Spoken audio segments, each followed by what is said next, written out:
English.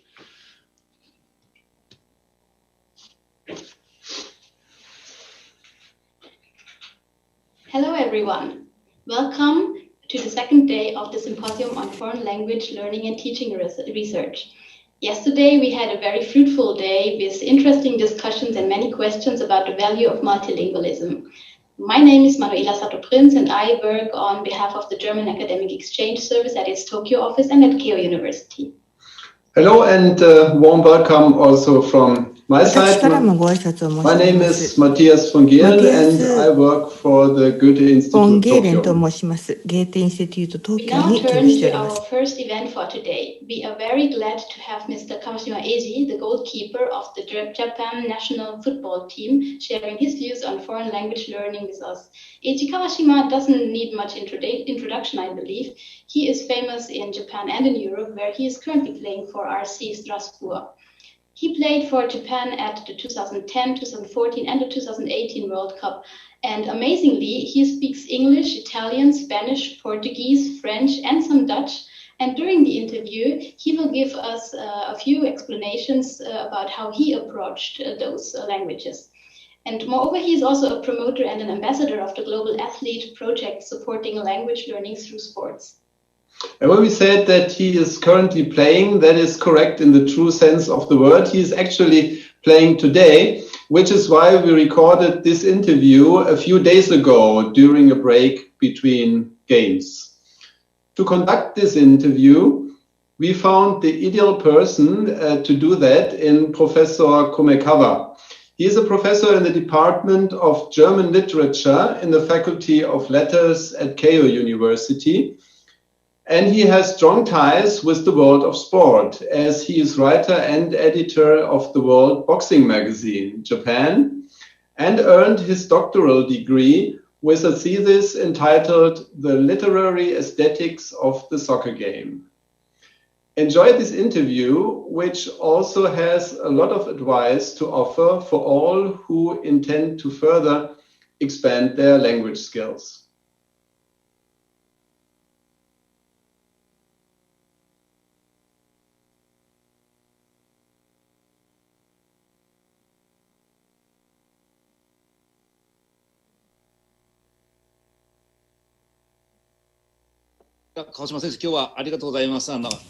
Thank you very much, Mr. Kawashima, and thank you for inviting me.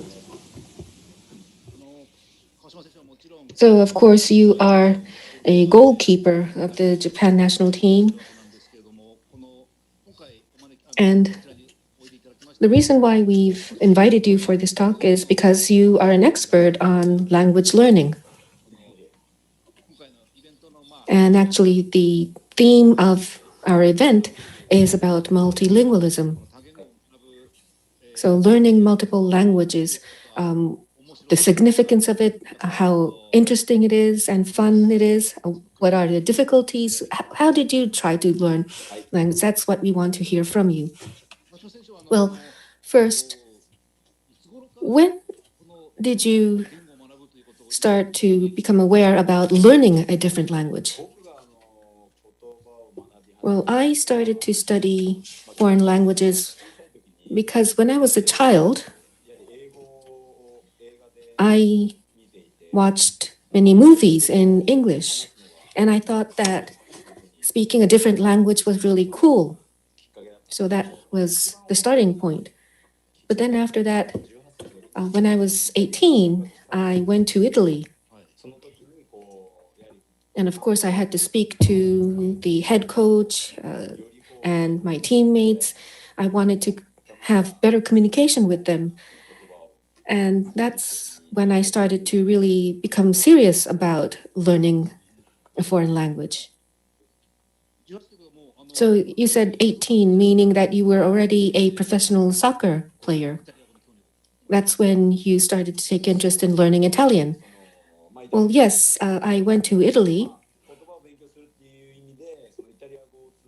and I started studying Italian, but also I started to really study English as well.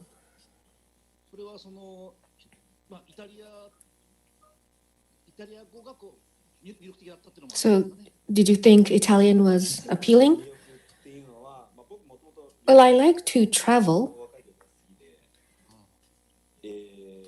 And when I went on a trip to other countries, I think communicating with the local people is really fun. That's how I felt. And so, in that sense, if I spoke English, it is good to communicate with many people. But also, if you are in Italy, you need Italian to really speak about many things with the people in Italy. Well, then, how did you study Italian? How did you start? Did you go to a Italian school, language school? Well, initially I studied on my own, but there was a limit to what we can do. I was playing in Nagoya back then, and I went to a school once a week. It was a one-on-one Italian lesson. So in junior and senior high school, I believe you studied English. So the English classes then, and also the Italian classes that you took after you became a soccer player, I believe it's quite different. Well, the English classes in junior and senior high school, I really liked those classes, but after 6 years, I wasn't able to speak English at all. The English that I studied at school and what I learned in a language school was quite different.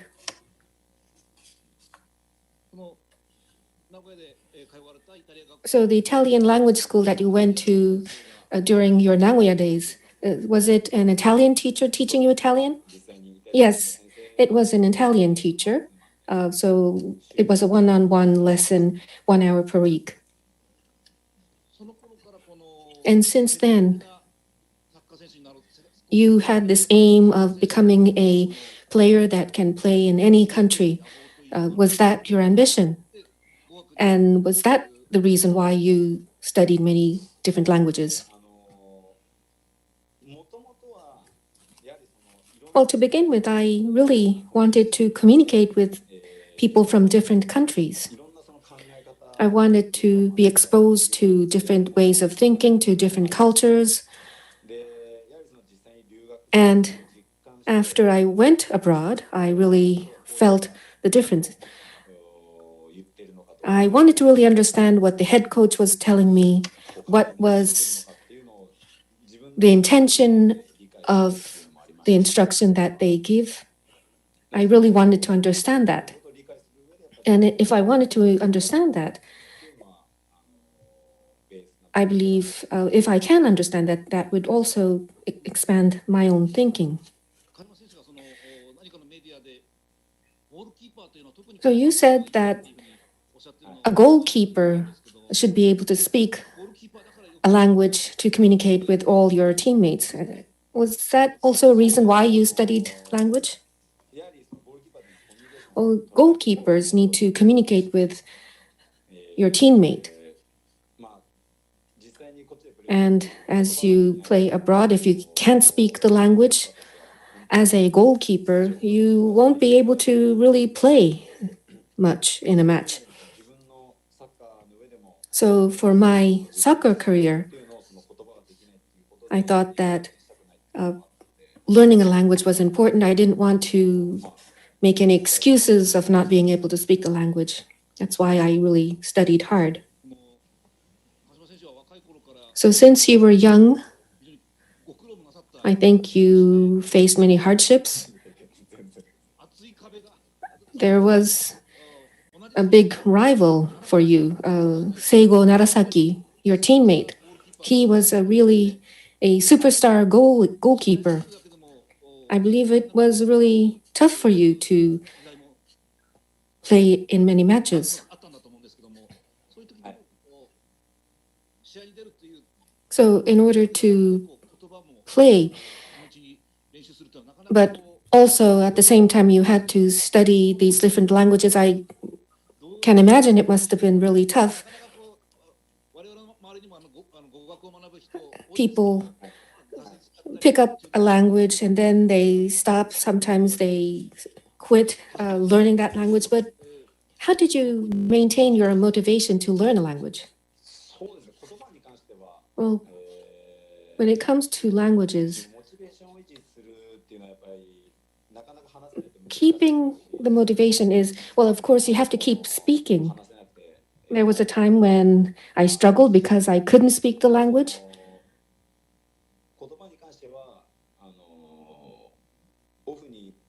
But once every year, I decided that I would go on a trip, and I decided that by the time I go on this trip, I'm going to learn this language so I can at least place an order in a restaurant.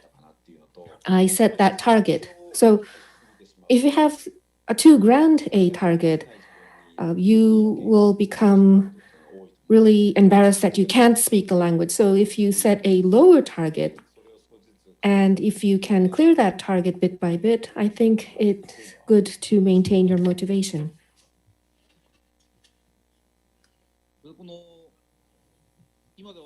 Now, you speak several different languages now. Did you study these different languages all at the same time? And did you have any reason for studying all of them at the same time? Well, very fortunately, I think I get tired really easily when I study something. I started studying English and then Italian. Doing it every day was really tough for me.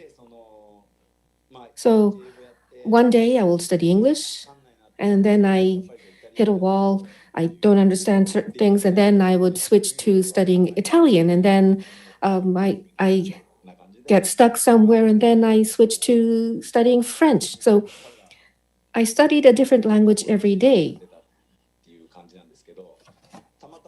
And when I was 27, I went to Belgium, and Belgium is a country of multiple languages. English is Dutch, French. There are a lot of migrants from Italy, so Italian is also spoken. And so, just by coincidence, the languages that I studied, I was presented with an opportunity to use those languages. I see. So if people find it hard to continue studying a language, maybe they can also try out multiple languages. Well, yes, you have to make sure that you don't get bored and you can continue studying. So studying multiple languages all at the same time. If I can continue on this theme. So you had Italian and then Portuguese. I think you studied Portuguese as well. Yes. When I was playing in Japan, there were Brazilian players. And the goalkeeper coach was also a Brazilian. So that's why I studied Portuguese.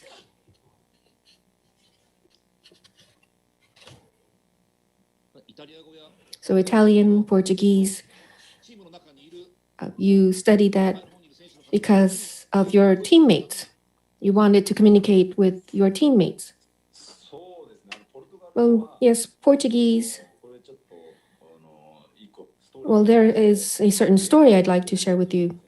There was a Brazilian player, and I often called on him in Japanese. But then one time when I failed to protect my goal, and I spoke to the Brazilian player in Japanese, he said he didn't understand what I was trying to tell him. So when, of course, if I give up and allow the opposing team to get a goal it is the goalkeeper's responsibility. So I thought that I needed to speak to my teammates, and therefore I decided that I would speak to this Brazilian player in Portuguese, and that's why I studied Portuguese. Now, of course, in Europe, there are many players from different countries. So on the pitch, are many languages actually spoken on the pitch during the game? Well, basically, right now I'm in France. So French, of course, is the official language. So on the pitch, everybody is speaking in French. In Belgium, because there were many players from many different countries, so you would hear English, you would hear Spanish, and also other languages as well.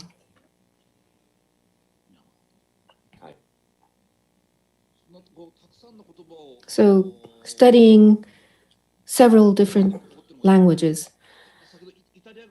So you said you went to a school to learn Italian, but for other languages, you said that you switched from one language to another when you got tired of a language. So you didn't go to any school. How did you study these other languages? Well, Spanish and Portuguese, I used a textbook. And Spanish, I actually went on a trip to Panama for a week and a half or so. So about a month before I went on my trip, I studied using the Spanish textbook. And actually, I went to meet a Panamese friend. So I took the Spanish textbook with me. And so I studied as I enjoyed my trip. Was it a textbook on phrases you can use in traveling?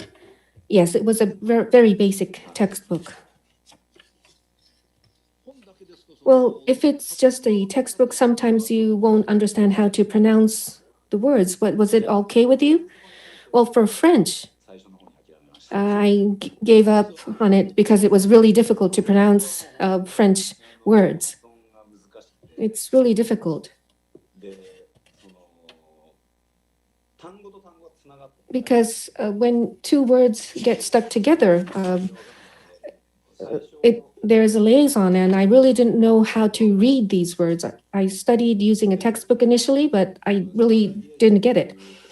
And when I went to Belgium, I restudied French, and then I had a teacher to teach me, and also I used some apps to study French. So I changed the way I study French. But for Spanish, because it's easier to read Spanish words. Yes, Spanish and Italian, it's really easy to pronounce them.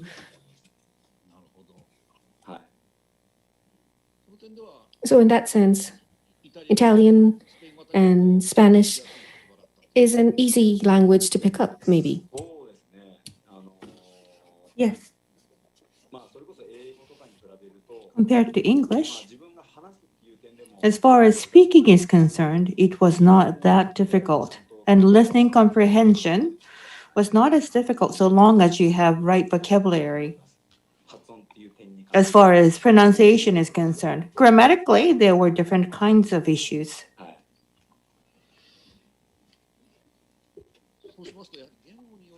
So different languages requires different ways of studying the language. I would say so. Yeah, it may be very different. As far as English is concerned, I went to English school, or I went on a trip, or I listened to radio programs in English. But when it comes to French, I had to change the way I studied the language, because French has unique euphonics, and so you cannot really read it in ways you would read in English, Italian, or Spanish. So it's not as simple as. So jotting down the language didn't really help me learn the language. So when I try to learn words, I don't jot it word. I try to memorize the meaning of the sound of the word along with its sound. Oh, I see. So now that you play in a French team, I also heard that it was pretty quick for you to pick up French language after your transfer to the French team. So once you are familiar with the pronunciation, was it easier?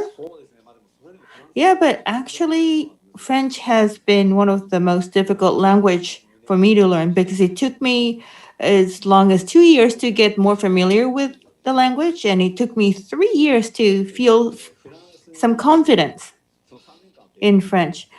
Before coming to France, I played in Belgium for 3 years, but once you're in French and in a French team, French is the only language that is spoken within a team. In Belgium, I was able to communicate partially in English, and coaches also spoke to me in English as well. So if I couldn't fully comprehend what is being spoken, I could use other languages to help me better understand what was being spoken.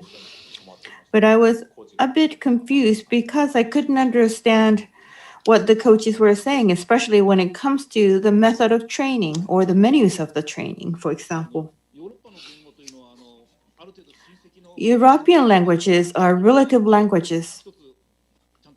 So once you have a good command in one language, maybe it will become easier for one to learn the language. But does that knowledge in one language confuse you? Yeah, switching the language from one to another in your brain is not easy. Especially it was so in Belgium because I had to speak several languages. And then you have to switch languages, depending on the person you're talking to. And sometimes I had difficulty switching from one language to another. So that was rather draining, if you will. And I knew what I wanted to tell, but it was difficult for me to switch from English to Italian, for example. So I had certain frustration switching the languages. Having led a life like that, when you're all alone, what is the dominant language in your brain? Well, within my brain, it's always Japanese, basically. Japanese is the dominant language. But I would always explore what the equivalent or matching word for a given Japanese word as well. But sometimes converting the words between English and French can sometimes be, or many times more easier than switching between Japanese and French. So combination between European languages might be easier. Do you use dictionary? Yeah, in the past, I always tote along dictionaries, like electronic dictionary. And now you can Google almost everything. And when I have some questions, I can always Google for the information. And then I would tab and tabulate to remember what I couldn't understand well and go back to those knowledge later. So when you purchase a language dictionary, is Japanese an anchor language? Is it like an English-Japanese language or Italian-Japanese language? Or do you use other combinations of languages when buying a dictionary? I started with Japanese-English dictionary or Japanese-Italian language dictionary. So Japanese was an anchor language. But after a while, I started looking for plurilingual books to learn the language. The books that are written in several languages. Well, there are many different ways to study language. Someone may use a flashcard, or someone might post the words that you're learning. Yeah, I did that. For example, I made it a rule to jot down a new word 6 times. And that is how I try to learn new words in English and in Italian. And I made it a daily routine. But I had come to think that words that I do not use in my life wouldn't really help.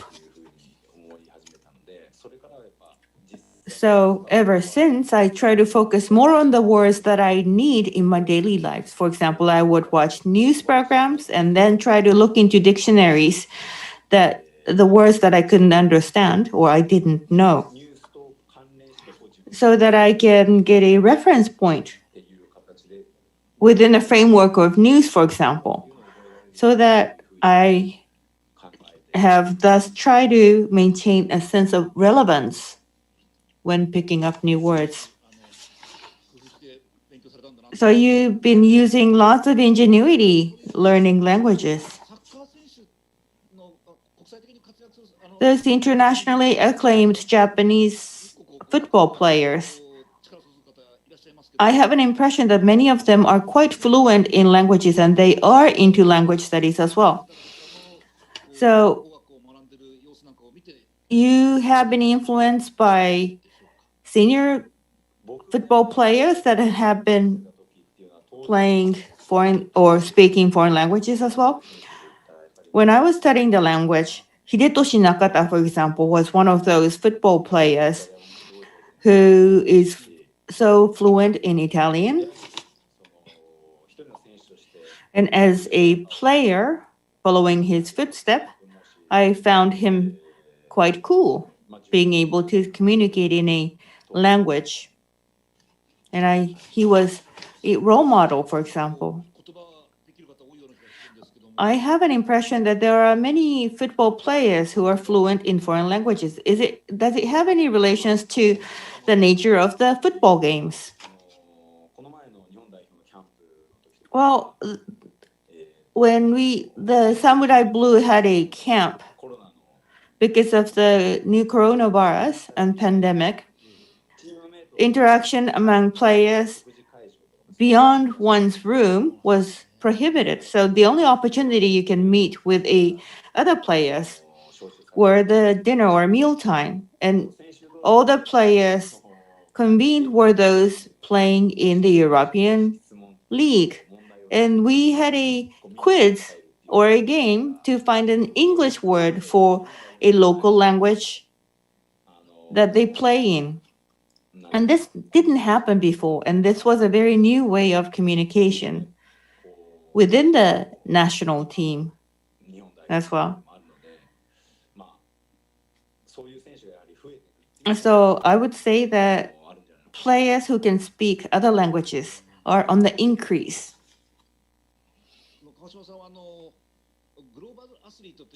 Kawashima-san is also an ambassador for Global Athletes Organization. And this is an organization to provide opportunities for children to learn English as they play football. So playing sports and learning language, or learn the language as you play sports, does the combination have a positive synergy? As I studied foreign languages, I have come to conclude that there must be a fun factor to maintain your motivation level. Also, I found that it is easier to learn new things if you have a good reference point. So, the Global Athletes Project Soccer School intends to provide a fun opportunity to learn English at a young age. And it intends to provide an exciting opportunity for them to learn a new language as they have fun playing soccer.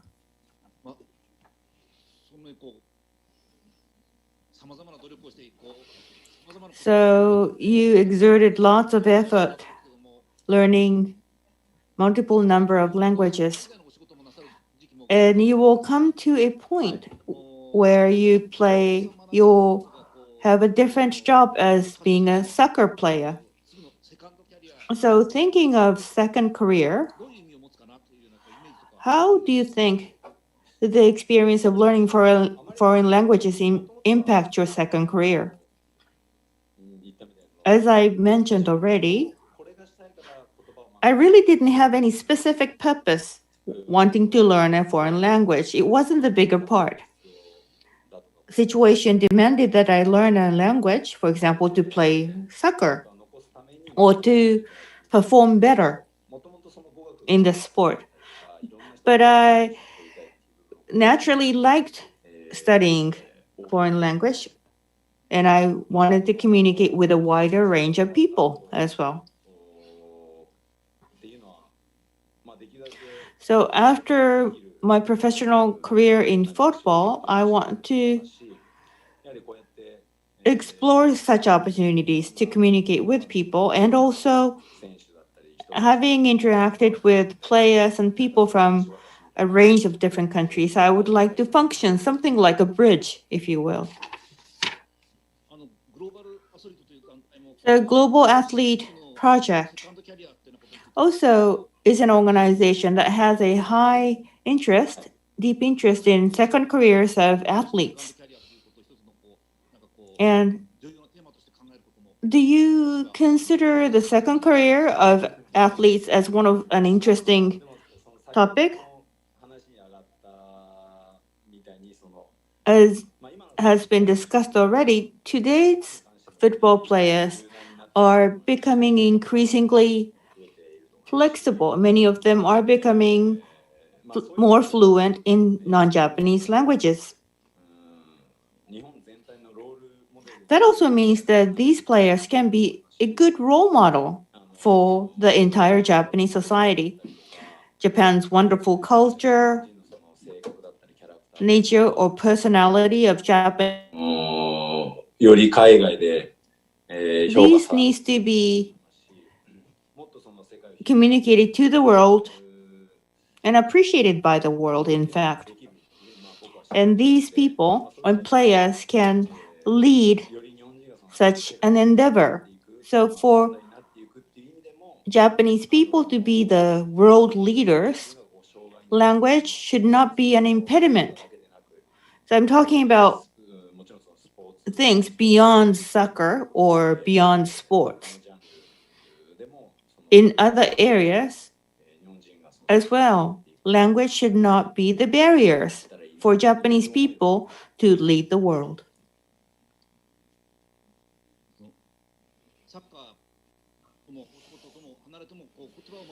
So you also mentioned that you enjoyed learning languages apart from your athletic career. And do you plan to learn more languages?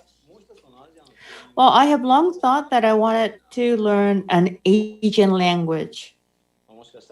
So I could give it a try to learn one of the Asian languages going forward, but I now have to strengthen the languages that I have already acquired, including English and French. I now live in France. There are many things that I still cannot understand. So these are the areas I need to focus first. I think I have been able to cover all the questions that I wanted to ask. Thank you very much for your response from a very diverse angles. I hope that your discussion have given a lot of food for thought for people interested in foreign language studies. So you joined us after your training. Yes, I had training in the morning, so it's now in the afternoon in Europe. Thank you very much for your having a discussion with me. Thank you. Okay, thank you very much to Mr. Kawashima and also to Professor Kumekawa for having this interview for us. I hope you all enjoyed watching the interview, and now we can turn to the presentation of the workshop results and also to the panel discussion. We had 100 experts and exchanging thoughts and ideas, also research findings, and also their impressions, what could be possible future trends concerning the topic of multilingualism. The panel's moderator is Professor Ota Tatsuya, and he is a professor in the Department of German at the Nanzan University's Faculty of Foreign Studies. Professor Ota specializes in foreign language education and second language acquisition, and he also acts as the president of the Association of German Teachers in Japan. But before I hand over to Professor Ota now, I would like to remind everyone watching us on Facebook or Twitter, you can submit questions to the panel as well. So like yesterday, please submit your questions through the Mentimeter link stated below the live stream. Okay, then dear Professor Ota, now the floor is yours.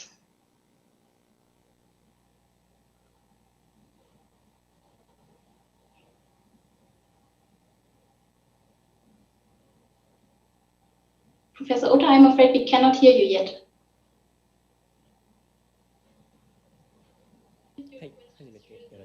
Yes, can I start now? Yes, please, we can hear you. Thank you.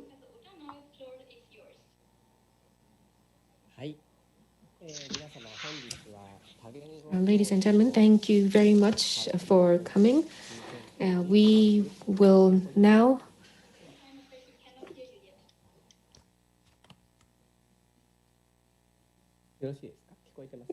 Is it okay? Can you hear me now? So we will now like to wrap up the workshop session, and as was introduced, I am from Nanzan University. And I specialize in German language education. So from 2018, I also am the president of the Association of German Teachers in Japan.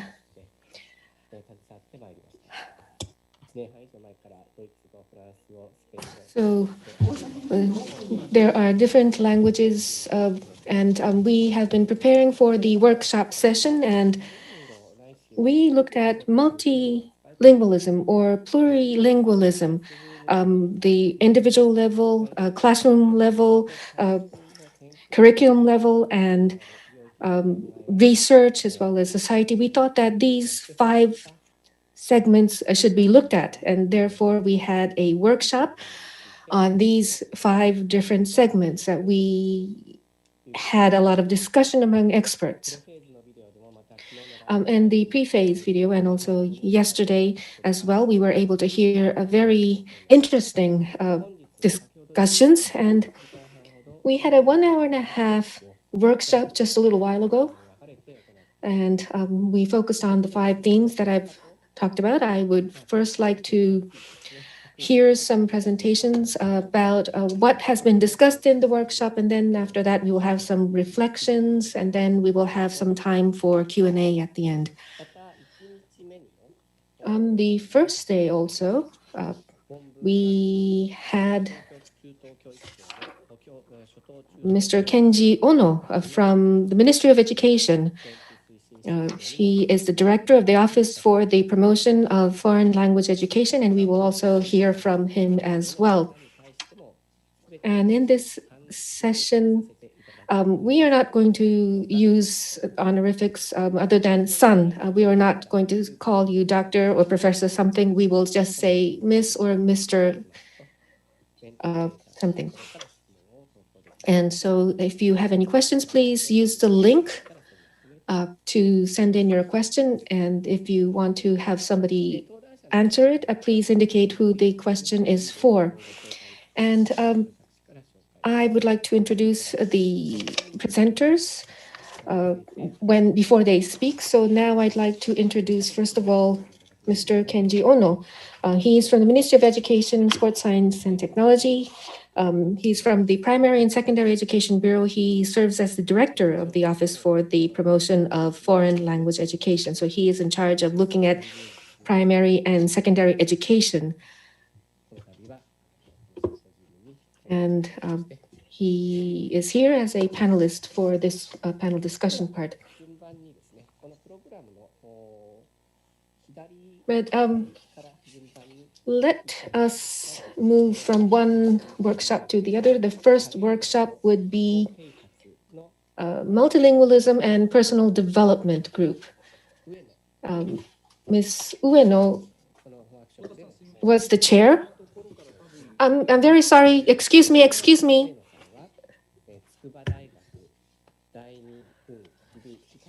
So, Ms. Ueno went to University Lausanne.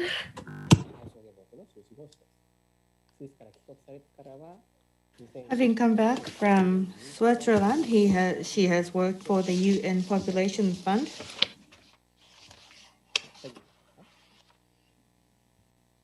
Please turn off the open air voice. Gender equality and women's empowerment have been areas of her activities over the years. Ueno-san, please.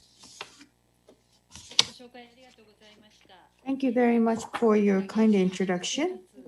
I would like to introduce my session on multilingualism and personal development. I would like to show you my slides to recap the discussion. Can you see my slides? Can you see my slides?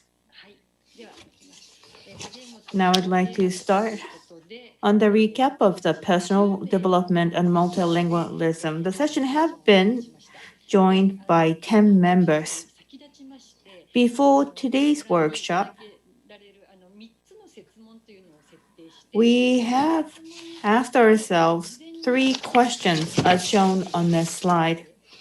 And we have first collected the response from the members, and we have deepened the discussion based on these 3 questions.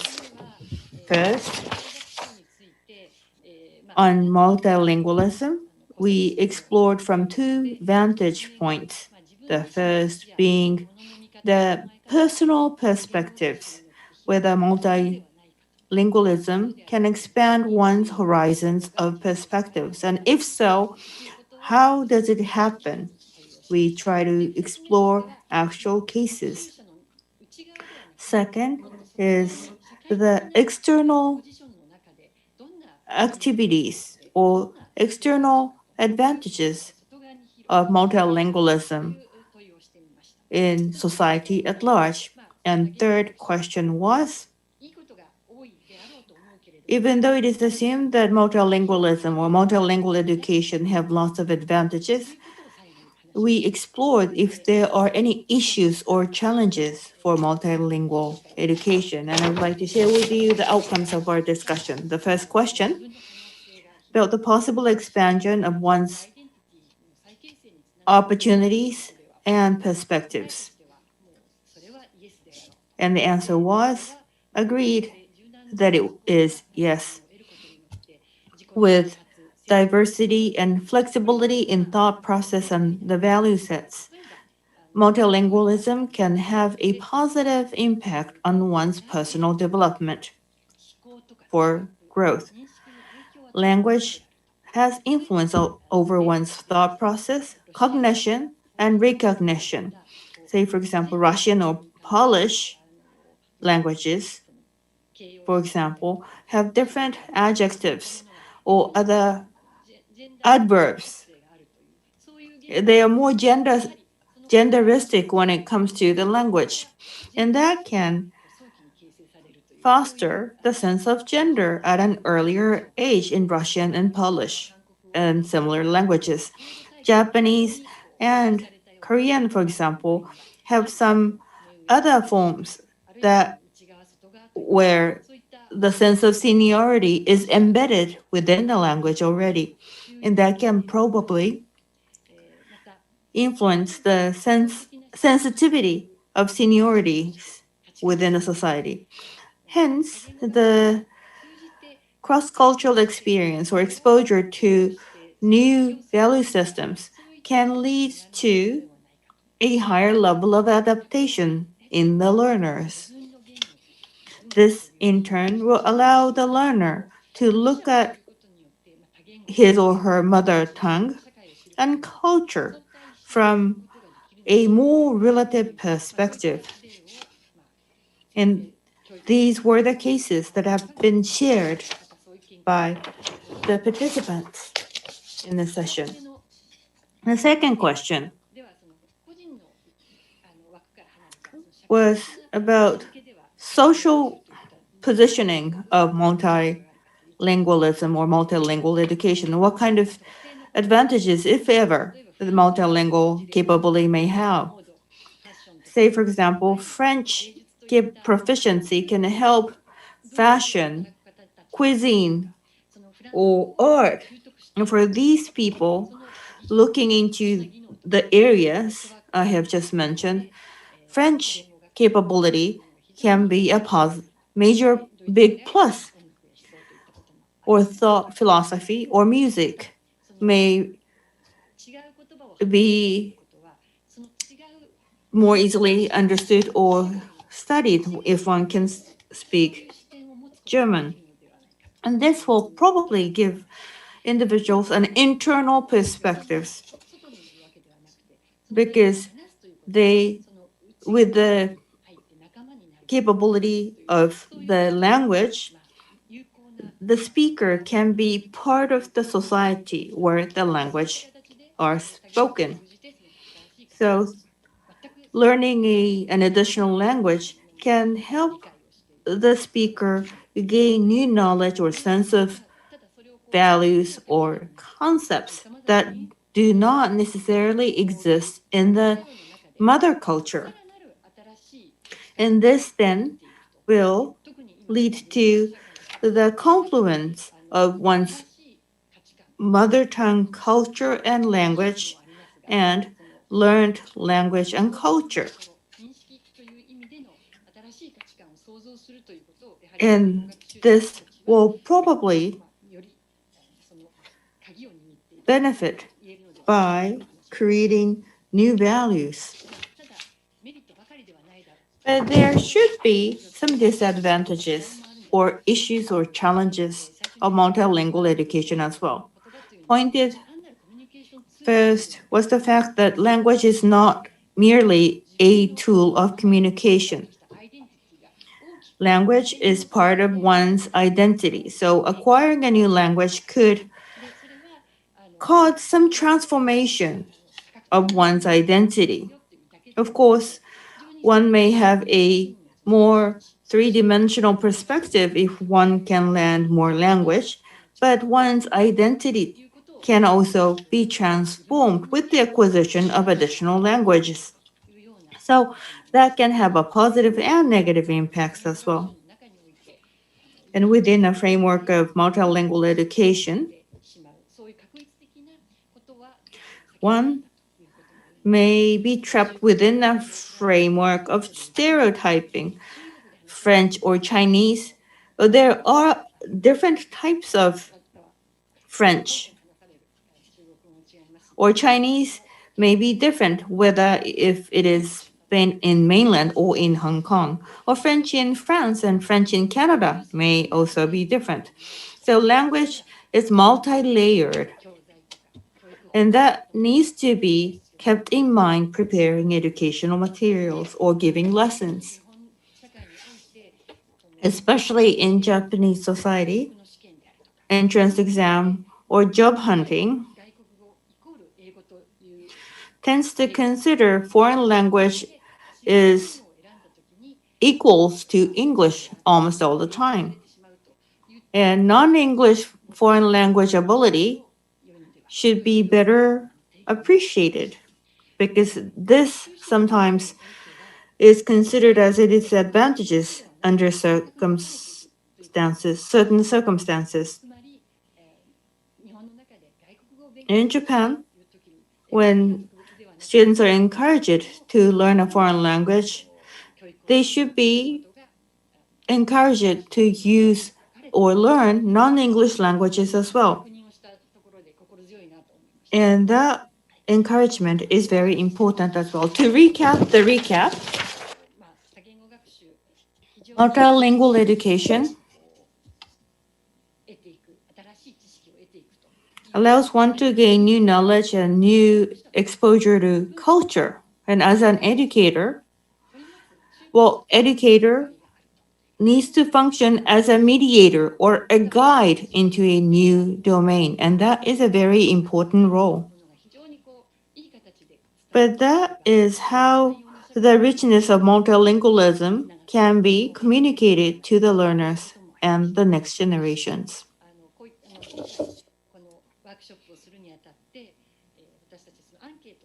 And we also did some surveys before the symposium, and we have received a range of hands-on stories and data from the participants. And this kind of information needs to be organized in a database with experts in different languages as well, and that can be a very important initiative. And today's symposium can possibly be a springboard for a larger study as well. And in closing, I would also like to mention that multilingualism is a reality, be it in Japan or in the world. And we need to be able to adapt to this multilingual world. And language study needs to enable students to better adapt to such a multilingual world. Thank you.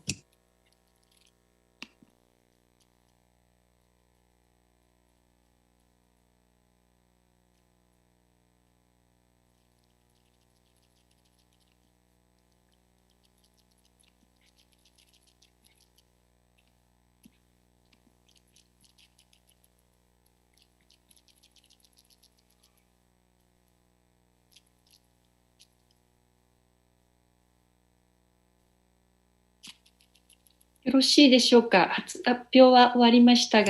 finished my presentation. May I hand the microphone back to you? Yes, thank you very much, Ueno-san. Mr. Ota, are you listening to the English channel? There is a delay. Can you hear me now? So we have heard from Ms. Ueno about not just the individual, but also this leads to diversity in society. And the multilingualism in Japan, I believe she gave us a lot of hints about looking at the current situation here in Japan. Now, the next group is Multilingualism and Classroom. So we'd like to have Ms. Montserrat Sanz to present.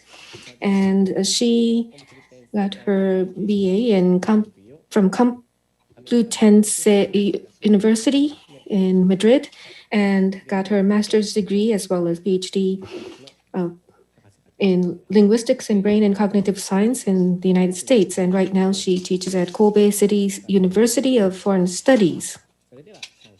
So Ms. Montserrat Sanz, please, the floor is yours. Thank you. Can you see my presentation?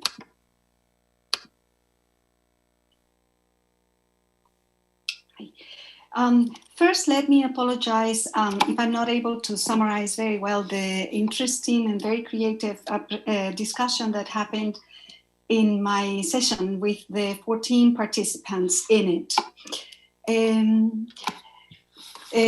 About the potentials for multilingualism, the more languages one learns, the easier it gets from the point of view of the teacher and the student. The student can find similarities and differences between the languages and can therefore find the learning more fun, which is something that they report. Also, from the point of view of the teacher can use the similarities between the knowledge of the students, not only in grammar, but also in vocabulary or cultural aspects. And this helps making the atmosphere of the class more challenging and more interesting from the linguistic point of view. Students who know more than one language bring a lot of cultural issues that sometimes are very necessary in order to motivate them, because the students take this third language usually as a requirement, and with an inertia to learn it as a subject, leading to exams. So it is necessary to create a different atmosphere in this kind of third language lessons, and sometimes bring in different cultural issues helps. Also, in Japan, it's usually the case that conversation classes are handled by native teachers, whereas grammar lessons are handled by Japanese teachers. But this is an artificial division, since the students actually demand that the language classes, as best as possible, can be taught in the target language. That is to say, well, some surveys confirm that, according to some research that has been presented in our session. A non-native teacher who teaches the class in the target language sets a good role model for the students, and also sets bigger goals and higher goals for them. So it helps, but also it could intimidate some language groups like older students. If someone is teaching younger students and older students are a different question. About the challenges of multilingualism in the classroom, as I have said before, many languages take this as a requirement from their university or high school. And for them, it's just study, another subject. And some of them lack interest in the language per se. And so we need to find ways to counteract this. And it's not always easy, especially because teachers teach in systems that come with their own conditions. And sometimes it is not easy to create an atmosphere conducive to motivational learning, given the design of the system per se. It can be curriculum, it can be the actual classroom settings, whether you can move the tables or not. Even that will have an impact, whether you have a projector or not, or whether you have access to internet or not.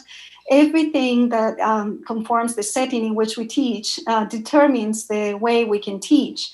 And so it is sometimes difficult to counteract the inertia for taking the language as just another obligation. And we need to find ways to rethink this in the classroom. Also, a very important problem that is caused with multilingualism in children is that oftentimes their multilingual environment leads to misdiagnosis and misinterpretations of their behavior in the school. This applies in particular to immigrant children who have also been studied by one of our participants. And they come to the classroom, and sometimes they are misinterpreted as being as having a low IQ when they even have a higher IQ than the average. However, because they have some language problems that are not diagnosed, like dysgraphia or dyslexia, they can be put in special education classes, and we need to explore their multilingual environments, because sometimes it comes from the home in which they have a poor language environment. And this is a challenge for the system. About cooperation with other languages, not all languages mark the same features in the same way. Some languages mark gender and agreement features, for instance, or person, or etc. And actually, English is notorious for being a poorly marked language morphologically. So European languages that mark linguistic features in a very clear and phonologically transparent way may enhance the English in Japanese students who face having to learn a language like English, which is sort of halfway in their markings. So European languages like German and Spanish, for instance, can be very useful in bringing low intermediate English students, namely high school students, to a higher level faster and more efficiently. Also, on the other hand, languages that are too similar to Japanese, like say Korean, tend to lead the students to some sort of a stagnation in their advance, because they tend to get satisfied with the similarities and do not pay attention too much to the differences. Also, we as teachers find that there is little interaction between the different language professors. We don't know how to solve this. This is a difficult problem given the schedule that everyone has, but it would be desirable to share more impressions between teachers of different languages, like we're doing in this symposium. Finally, about the digital transformation elements that affect multilingualism in the classroom, we find that technology brings the possibility of pairing students with outsiders, students from abroad, native speakers from whatever, and guest speakers, etc. So it's a wonderful opportunity to enhance the motivation of the students in the multilingual class.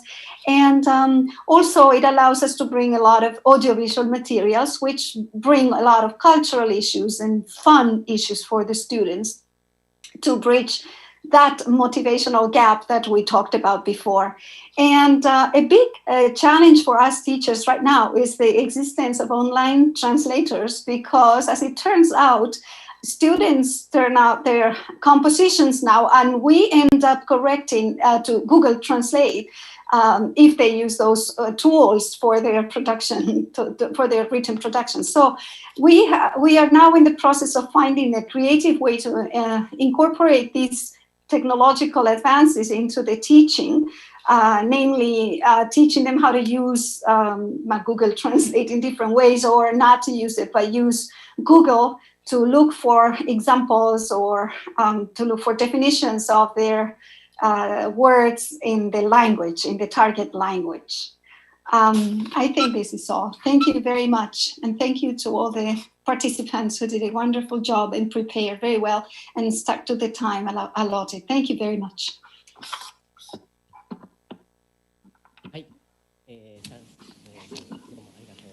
Thank you very much for Ms. San's issues around different languages. And also classrooms have been covered by that work group. And then the third workshop was on curriculum and multilingualism. Masami Nakagawa will give us the recap.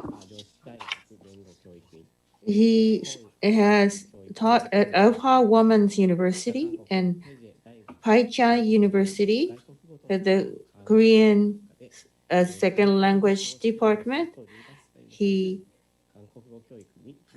has overseen Korean language teacher training program, and he is now teaching at Josai International University, and his area of specialty is educational linguistics, Korean education, and curriculum design and assessment design. Nakagawa-san, please. Thank you very much. I am Nakagawa. I'm not a professor, I'm an adjunct professor. Our workshop focused on multilingualism and curriculum planning, and we had a discussion under this theme. So the starting point was an exploration towards better educational or foreign language education. Coordination among different foreign language education was the theme of the workshop. And that is something that we all agreed upon as the core theme of the workshop. In terms of terminology, I would call this multilingual education, and in which coordination, and I would say it is plurilingualism when different foreign language studies are coordinated and interlinked. And because the topic was around curriculum planning, I thought it would be difficult for teachers to get away from one's area of language. So I asked the participant to share the curriculum of the organization that they teach at, and paying attention to the reality of these educational settings, we had our discussion. Conclusion first. It is difficult to grow out of distinct language foreign study or compartmentalized foreign language studies. Possibly, foreign language studies of different languages can possibly be integrated under the banner of plurilingualism to demonstrate that languages are connected. And that is a learning of languages as well. And this too will also lead to a richer experience in learning foreign languages. But in reality, there is a competition among different languages. Say, for example, you may have to offer more classes when Korean is more popular among students, for example. Number of classes or courses will also have an impact of career possibilities for teachers as well. And then even if we have a multilingual educational landscape, multilingual education per se may not make a quick progress. Say, for example, someone suggested that 5 units can be earned by studying French and the other 5 by learning other languages like French or Germany. So those staggered course design was suggested, where students can learn 3 languages at the same time at an introductory level.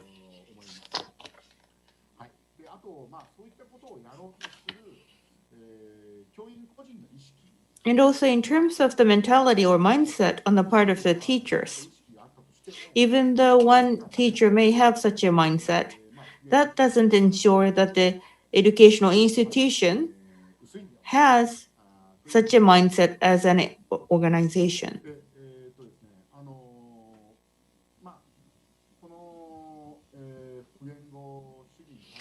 Plurilingual curriculum.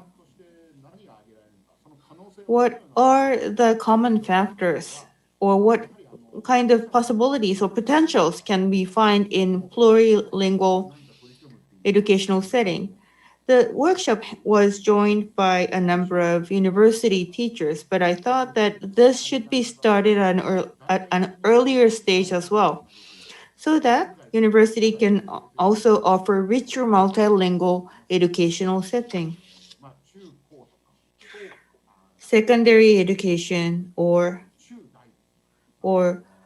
from junior high school to university. So coordination or collaboration at an earlier school age needs to happen more often, and as has been suggested by CEFR. And shift from multilingualism to plurilingualism and pluriculturalism needs to be achieved as well.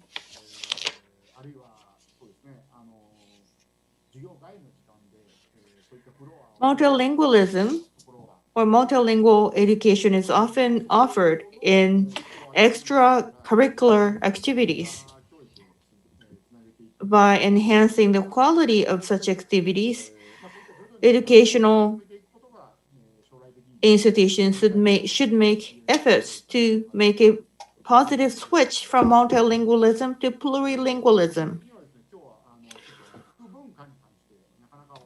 And we could not deepen our discussion on pluriculturalism, but participants asserted that language sits within a cultural setting. And these are very important argument because language is part of culture. And thank you very much. This concludes my presentation. Thank you very much, Nakagawa-san. So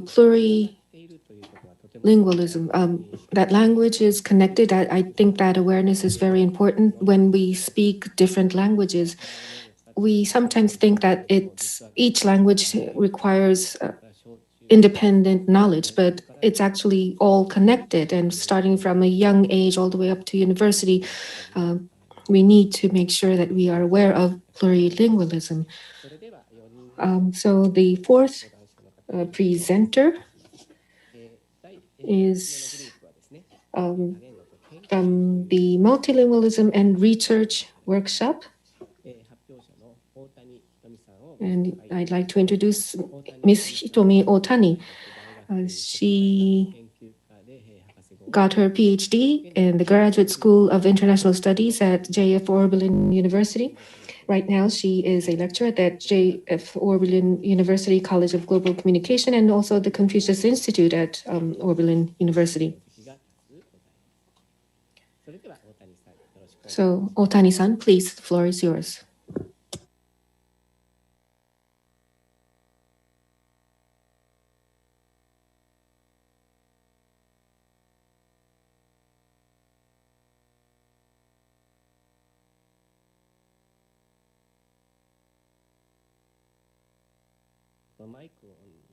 I think your mic is muted, Ms. Otani. Thank you very much for the introduction. So, from the multilingualism and research, we'd like to make a presentation. There were 14 people who were involved in 5 different languages. And we had a discussion as well as presentation, and the 1.5 hour just really flew very speedily. So now I'd like to present to you what we have been discussing.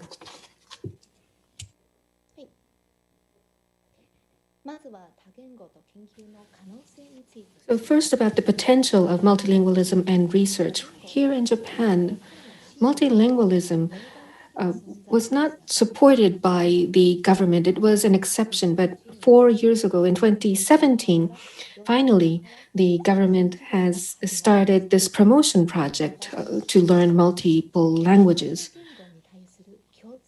And also some CEFAR was created as an indicator for achievement. And also here in Japan, we do not have a multilingual environment. However, we are now living in a globalized world. We do see that the environment is changing. And now people are a little bit more aware of multiple languages. And because of that, we see that there is a great potential of promoting multilingualism. Next.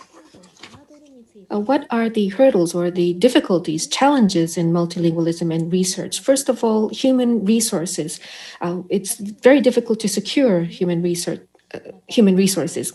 People who teach multilingualism or people who research this, there's only a few. And also from the student side, it's very difficult to provide motivation. And also bringing in the perspective of economics from Kansai University, Takahashi Sensei made a presentation for us, talked about this. But it takes a very long time to learn a language. So if there is not a multiple language environment, it becomes quite difficult in order to acquire a different language.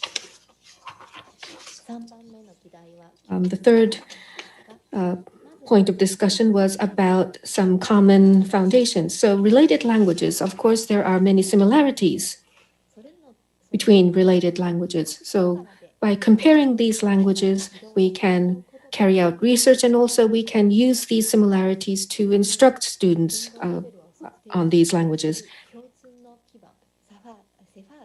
And also CEFAR has been created as an indicator, but we should utilize this more so that it becomes more popularly used.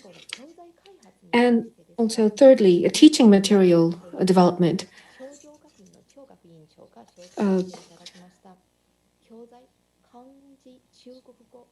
Chinese language or kanji is a teaching material using the similarities between Chinese and also Japanese kanji was presented, and that may be one way to develop teaching materials. Lastly, the digital transformation. We didn't have much time. We weren't able to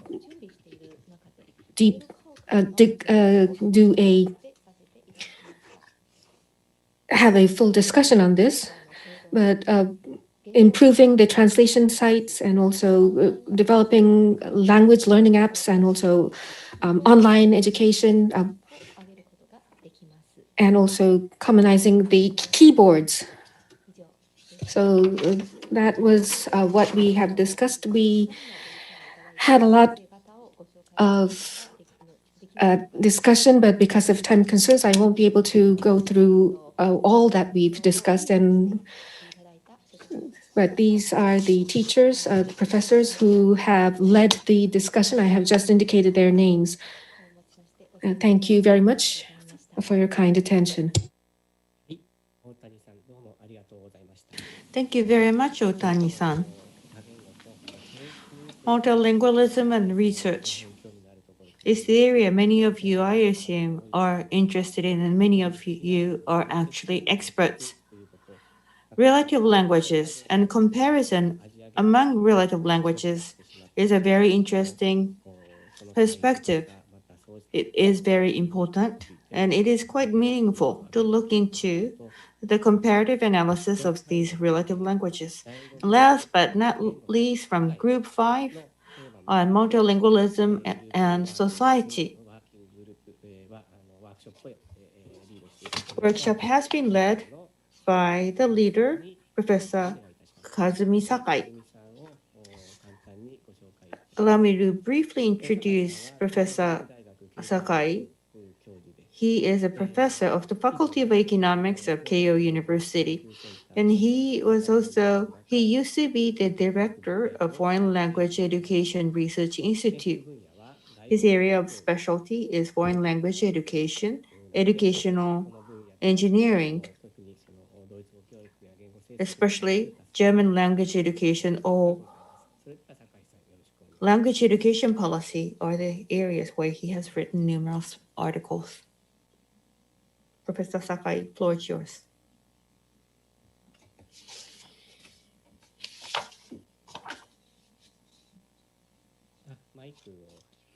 Please unmute yourself, Professor Sakai.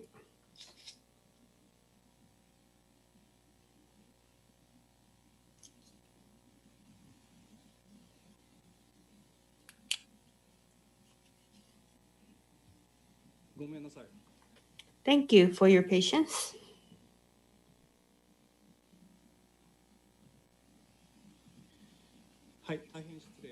Thank you very much for your patience. I am Sakai. Thank you very much for this opportunity. Professor Ota, thank you very much for your kind introduction. Our group focused on the theme of multilingualism and society. What we first clarified was the fact that Japan and Japanese society has been a multilingual society. And that was what we first confirmed. In terms of possibilities, what can a learner of multilingual languages, what kind of capabilities or abilities will one gain through multilingual education? Exposure to a range of languages may allow one to know the nature of the languages, which in turn will contribute positively on the tolerance. I think that is one of the very important points and advantages of multilingual education. Different people speak different languages and have different cultural background. It is impossible to be able to have commands of all languages in this world. That also means that someone needs to mediate the dialogue between people who cannot each understand, and companion volume attach importance to this aspect of language as a mitigation of communication. And within the Japanese society, there is a range of different languages being spoken in this society. But languages spoken by the neighbors needs to be recognized. This will have, this can possibly be an area that can provide a breadth for thought for the education of Japanese as a mediation language. Policy and education sometimes are mismatched.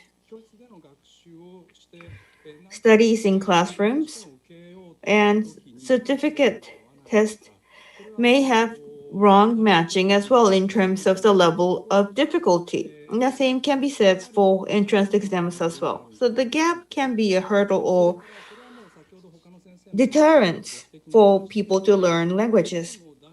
Another point that I would like to make is the mandatory second foreign language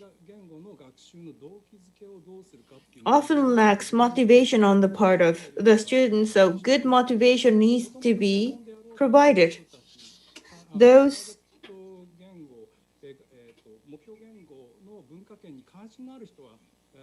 people who have interest in the culture of the target language can be motivated or autonomously motivated, but there are people who do not necessarily have interest in the culture of the target language. Also, there is a perception of English as lingua franca. One may want to believe that being able to speak English may allow the individual to understand all the different cultures, be it Chinese or French, but that is an illusion, and that needs to be broken through. And then some underlying factors that can contribute to higher level of collaboration is that English can be better collaborated to further promote multilingual education. And English teachers also tends to be not quite knowledgeable about non-English speaking foreign cultures and languages. And that is exactly why non-English foreign language teachers have to play a more larger roles. As has been pointed out by Nakagawa-san, multilingualism or plurilingualism needs to be encouraged at an earlier stage. But second and third foreign language education starts mostly at the higher education level. Educational opportunities needs to be best taken advantage of. And those experts in second or third foreign language are under-evaluated when it comes to job hunting. So we really have to work more closely with the business sector. So we have to have an advocacy activities beyond education so that non-English foreign language capability can have a plus on students who have studied. Also, digital innovation is necessary, and the key here is to use it in the right manner. The base, logical, and succinct, plain Japanese can play a role here. Japanese native speaker should heighten their sense of language when they learn non-Japanese language. And beyond language, as has been touched upon by Nakagawa-san, it may be useful to learn different languages concurrently. If you wisely use the online tools, you can involve different stakeholders speaking different languages, which can positively impact such an endeavor. Thank you very much. I believe he has pointed out a lot of different things and very important.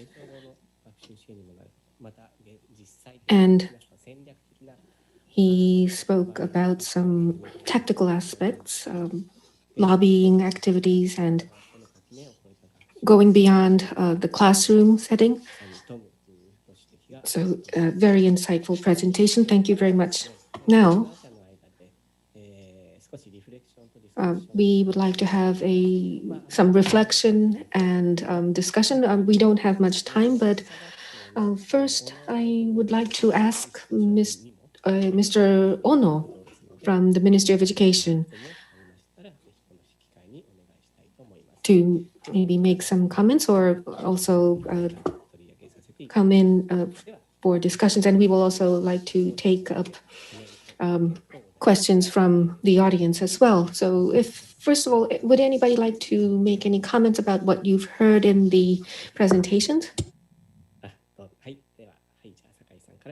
Well then, Sakai-san, please. In Ms. Montserrat-san's presentation, you talked about a non-native teachers becoming role models was important. I totally agree with that.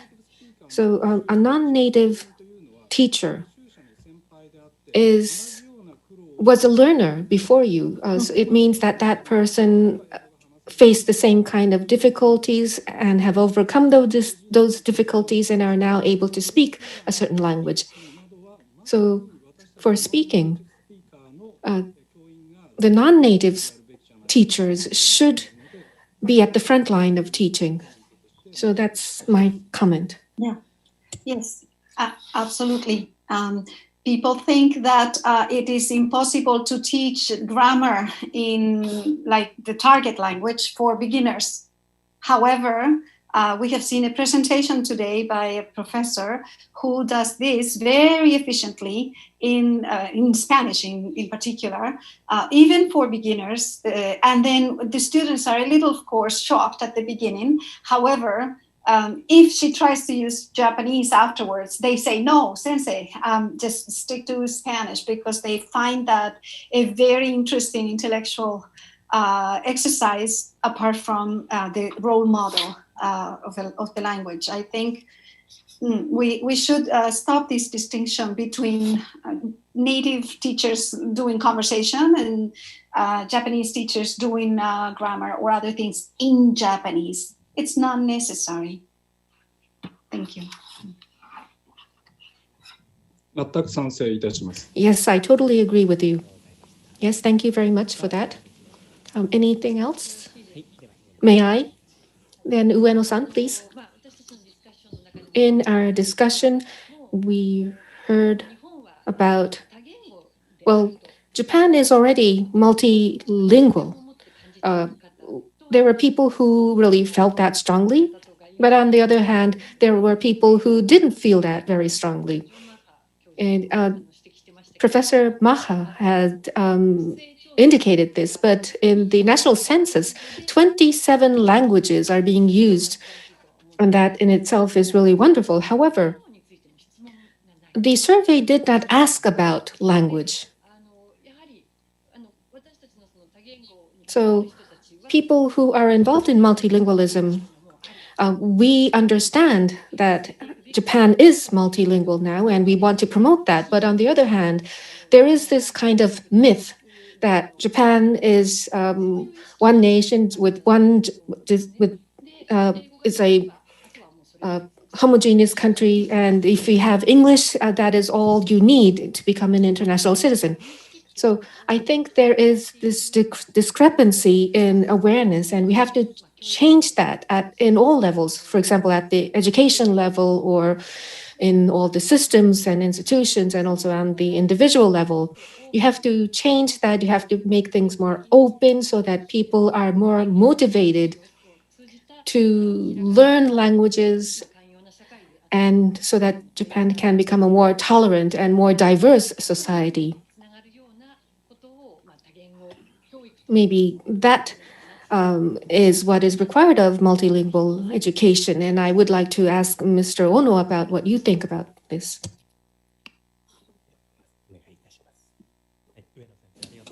Thank you very much, Ueno-sensei. In my greetings yesterday, I mentioned that globalization is advancing within Japan. Foreign children requiring Japanese language assistance were also being tallied up. And also there are children with international backgrounds as well, even if the children may have Japanese nationality. So children with Japanese nationality can well be international in terms of background. So we see lots of different languages being spoken in this country with different cultural background as well. So this is not a story about future, it is here and now. But we are also at the reflection point. There are some gap by regions. For example, some elementary school have 50% of children having international background. But I think this is a matter of time. Say, for example, special support education schools and special education for children with special needs are present across the nation. It's not that we didn't have such issues in the past, but rather it is because we are more highly aware of the existence of such variations and diversity. So we are now at the transitional point. So a range of different languages and support for Japanese language education. All these needs to be connected and integrated together. In that sense, we are at a critical point. Thank you very much. Nakagawa-san, please. As Ono-san pointed out, special support education, I would like to ask you a question. Students requiring Japanese language education assistance and children requiring special support for disabilities.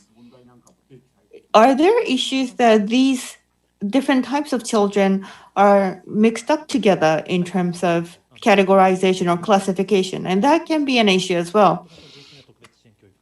But I was initially talking about the special support education that is available across the nation. However, there still are some gaps and differences by regions as well. But as you have rightly pointed out, the level of difficulty, say for example, some people may have difficulty reading the Japanese, but as was touched upon in one of the workshops, some of the linguistic difficulties can be mistaken for dyslexia, for example, or some other difficulties are often mistaken as the lack of effort. So all these issues are interconnected, especially in the educational setting in Japan. From primary, secondary to higher education, I think it is difficult to start plurilingual education from elementary school, but better connection from lower secondary to upper secondary can be possible, especially because we have children with diverse international backgrounds, and that kind of education can be supported by university students, and that would give a great opportunity for university students to be exposed to such a diverse multicultural environment. Sakai-san, to be followed by San-san. Nakagawa-san pointed out the difficulty of starting plurilingual education from primary education. I think the situation may be difficult. However, there are primary schools already providing such education, one in Osaka, another in Kanagawa, and yet another in Okayama prefectures. There are several cases already. Yoshimura Sensei touched upon yesterday, Nara Kokusai High School. Also, give all the students opportunities to be exposed to 5 different languages. I think that that is a very new initiative. So this kind of new approaches may expand in offerings and that will help the society get closer to a reality. Thank you very much. Ms. Montserrat Sanz, please. Yes, I said it before, but I would like to emphasize this for Ono-san from next. We understand that the first need for Japanese is to study English, of course, but multilingualism can be a third way to make English better. And as it turns out, if you are a Japanese speaker, if you have to learn a Western language, actually the worst thing that can happen to you is to have to learn English, because it's not marked, but it requires enough marking, but it's not overtly marked. So at the point of high school is the best time to start learning a third language, another like European language, like Spanish or German, as I said, that can help bridge that gap between being a monolingual and a bilingual with English as a very proficiency in English is what I mean. And another comment, just a general comment, is that we must remember that being a monolingual right now is a rarity in the world. That is, there are very few people in the world who are monolingual anymore. Basically, the world population is at least bilingual. So it would just be good to remind the society of that, and the children in schools, you know, especially in high school, I think, because that's at the age in which they could start taking advantage of this, that being a bilingual or multilingual person is actually a commonplace now in the world. Thank you.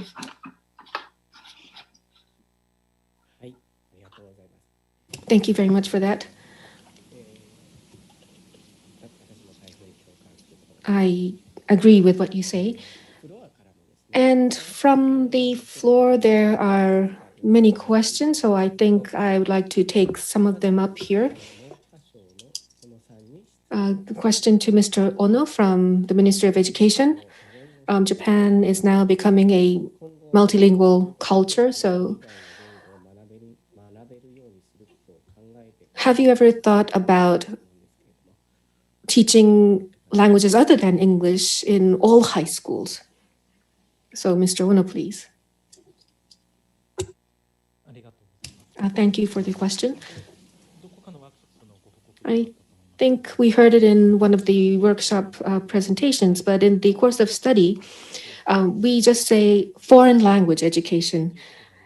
Basically, it means English, but it doesn't mean English is much more important and better than other languages. We're not just saying that. Probably, realistically, we have a lot of material that can be used for teaching English. And in the course of study, in the past, we had some goals set for other languages as well, but now we only set goals for English. And so we just say that if you are going to teach a other foreign language, it has to follow the targets set in English. And I believe yesterday we heard, I think from Yoshimura Sensei, that it doesn't mean that we have to teach other foreign languages just like English. So the schools can set their own original language course. So it's not about whether it's possible or not. I think, are we going to make that mandatory or not? I believe that's the gist of the question. I think we need to have a good discussion on that. But what we can really say is that you go to a university, and if you are facing a foreign language for the first time other than English at that level, that may be too late. I believe you have to have more exposure that is fit for primary school students or junior and senior high school students as well. And based on which high school you go to, the necessity may be different. Maybe if you go to an agricultural high school, that need would be maybe different from other high schools. So high schools should think about what kind of education they want to provide. So the ministry should be able to support high schools when they decide to teach other languages. Thank you very much. Multilingualists like Ono-san, who are versed in the importance of multilingual and plurilingual education, needs to increase. we still have other questions. I think these questions are for university teachers. Foreign language teachers should work together with social sciences. Is there a mechanism in Japanese higher education institutions in Japan? This is the question. Do language teachers at university level collaborate with social science teachers at university level? Sakai-san, please. As a mechanism, it's not really an official mechanism, but there are teachers working with social scientists. For example, professor in the Faculty of Law and the Faculty of Foreign Language can sometimes jointly hold a course. And I have heard of such a case, so it's not whether or not it is possible. There already are such cases. That was something that I know. Thank you. Any other input from other participants? No? Otani Sensei?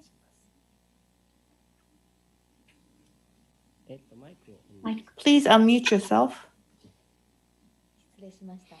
Thank you. In my presentation, I touched upon a little bit. Takahashi Sensei at Kansai University is employing a viewpoint of economics in terms of motivating the students, analyzing the benefits of multilingual education. Benefits of multilingual education needs to be shown in economic terms to better motivate students. External and internal economic factors were used for his analysis of the benefit of multilingual education. Even though we were not able to reach at a conclusion or conclusive remarks due to the limited time available for the workshop. I do have a question. When looking at the job postings, I have once looked into classified ads for translation or interpretation, and usually they are looking for people who can speak or have command of more than 3 languages. In Japan, much of the job postings are posted with the bilingual capability in mind. Do you have any suggestions? So, by way of responding to your question, I just posed another question. Thank you. Anyone would like to answer to the question?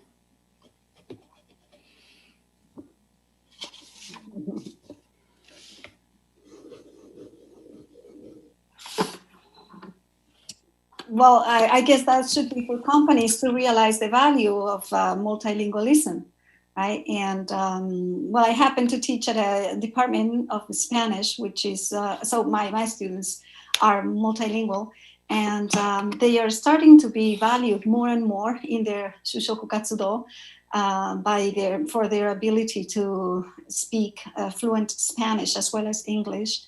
And the companies realize now the value of that, and they do it, but it's not overt yet. They don't say it. I mean, they hire them because they have this multilingual ability, and they plan to send them abroad, like to Latin America, for instance, in a couple of years. But they don't announce it like that. So it's something that is not overtly manifested. However, is happening underneath in this shushoku katsudo. I think it's more and more common to be hired for having a multilingual ability.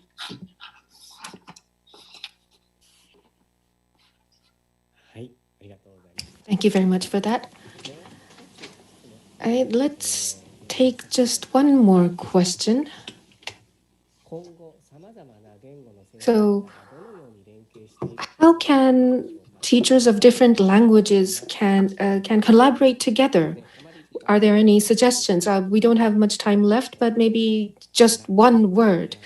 If you have any ideas on collaboration between different language teachers. Well, then, can I? I am probably the only one that is not involved in language education here, but I believe you have researched on language education, you have a lot of background, and you've worked hard. But, well, then, that language, what awaits you after you acquire a language? Maybe getting students be able to imagine that would be effective. For example, the reason why I was called here is probably because from universities or because I went and spoke about my experience of what I have been doing using French. If you speak French and English, you can go to the UN and get a job like this. That's what I spoke to university students, and then the students would understand, that's the way to use language. And I believe that will spread their world. They can imagine what they can use, what they can do with an acquired language. So maybe getting students to understand that is important. Well, then, Sakai-san, one word, please. As Ueno-san has said, it's exactly true. Bit by bit, and universities, we have started doing similar things. And also the universities, not just universities, but from junior, senior, high school, I think we need to have more joint activities. And so from December 2012, JACTFL was established, and many people gather here and are making approaches to society. It's not just research, but we are trying to approach the society about multilingualism, and therefore I do hope that you can get in touch with JACTFL as well. Thank you very much, Sakai-san. Okay, yes, then Ms. Montserrat Sanz, please. Yeah, just quickly. I think as teachers, we're all very willing to cooperate with each other and to learn from each other.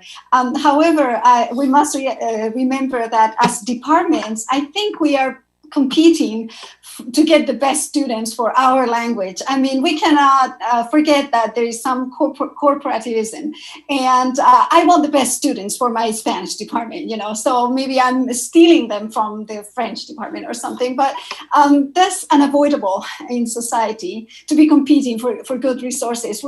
But as teachers, as human beings and teachers, I think there's always a willingness to learn from each other. A very open attitude, I think.